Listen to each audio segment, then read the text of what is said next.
Setan Merah tak mau lagi jadi bahan tertawaan. Ruben Amorim merombak skuad total demi kebangkitan besar. Apakah ini awal era baru di Old Trafford? Langsung saja kita simak rangkuman ini.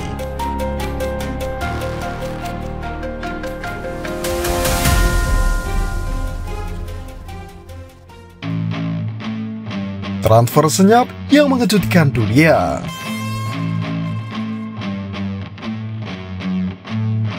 Para penggemar Manchester United dibuat terpana. Diam-diam, manajemen Setan Merah berhasil mengamankan tanda tangan pelatih muda fenomenal Ruben Amorim dari Sporting Lisbon.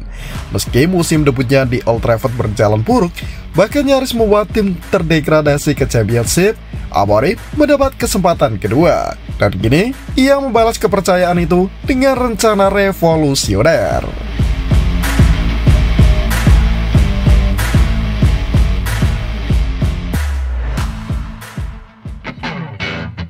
Gagal total musim lalu, serangan jadi biang kerok. Musim 2024-2025 adalah mimpi buruk. Hanya mencetak 44 gol di semua kompetisi. Lini depan United dianggap mandul, jauh tertinggal dari klub-klub papan bawah seperti Tottenham yang mencatat 64 gol. Padahal United dihuni striker mahal seperti Rasmus Højlund. Namun, pemain Denmark ini gagal menjawab ekspektasi dan menjadi sasaran kritik legenda klub seperti Rio Ferdinand. Tim ini seperti tak bernyawa di depan gawang, tak ada ancaman, tak ada mental juara, usai menang jika lawan hanya perlu satu penyelamatan per laga. Kecam Ferdinand.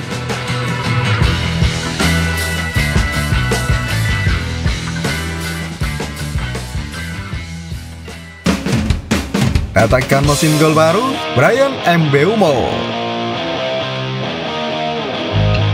Untuk menambal sektor serang, Ruben Amorim resmi mendatangkan Bryan Mbeumo dari Brentford.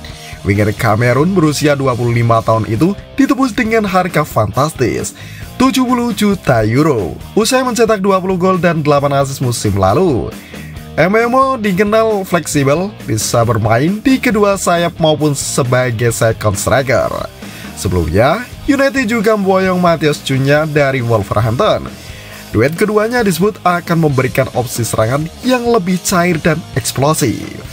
Namun tak berhenti di situ, United juga mengincar nama-nama seperti Nicolas Jackson dari Chelsea, Dusan Vlahovic di Juventus, Moise Kean di Fiorentina, Christopher Nkunku di Chelsea.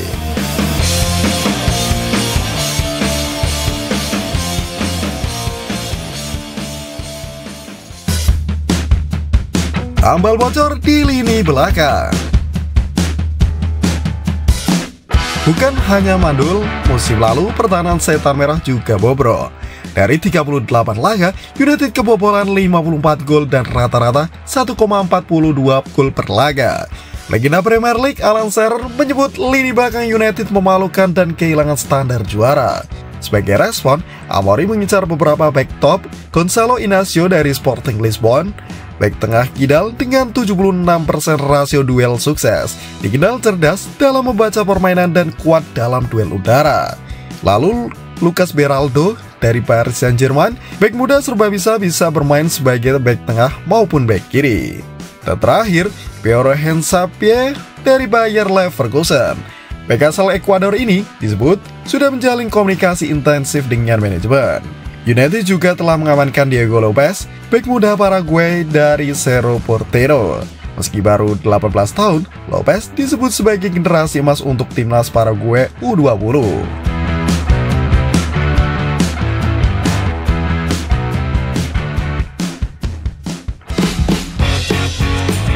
Gelandang kuat, otak permainan baru.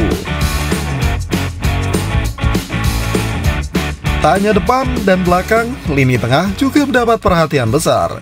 Bruno Fernandes kekurangan tandem dan pelapis panjang musim lalu. Namun karena tidak bermain di Liga Champions dan dibatasi aturan Financial Fair Play atau FFP, Amorim harus cermat. Beberapa nama yang masuk radar, Andre Trindet di Fluminense, gelandang pengatur tempo yang kuat dalam distribusi, dengan akurasi umpan 92%. Selanjutnya, Corentin Tolisso di Olympique Lyon, gelandang bertahan berpengalaman disebut akan jadi pelapis ideal untuk Casemiro. Dan terakhir, Morten Hjulmand dari Sporting Lisbon, gelandang bertahan asal Denmark yang dikenal kuat dalam tackle dan intercept.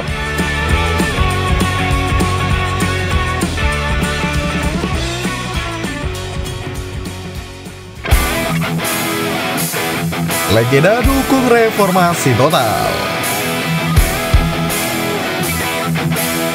Beberapa legenda mendukung penuh reformasi Ruben Amorim. David May menyebut Amorim sebagai pemimpin masa depan Manchester United. Saya suka pendekatannya. Saya pikir kita butuh lebih banyak pemain bekerja keras ketimbang bintang yang malas, ujar May.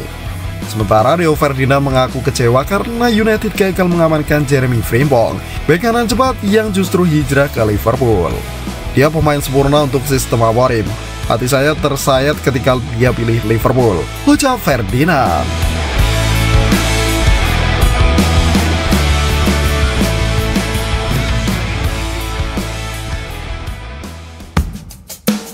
Misi mustahil atau awal kebangkitan? Dengan rombongan skuad besar-besaran, Manchester United jelas tidak ingin mengulangi tragedi musim lalu. Amorim kini diberikan kebebasan penuh untuk membentuk tim sesuai visinya. Mudah, cepat, bekerja keras, dan lapar gelar. Apakah rencana gila ini akan membuat Setan Merah bangkit? Atau justru jadi bumerang? Kita tunggu saja.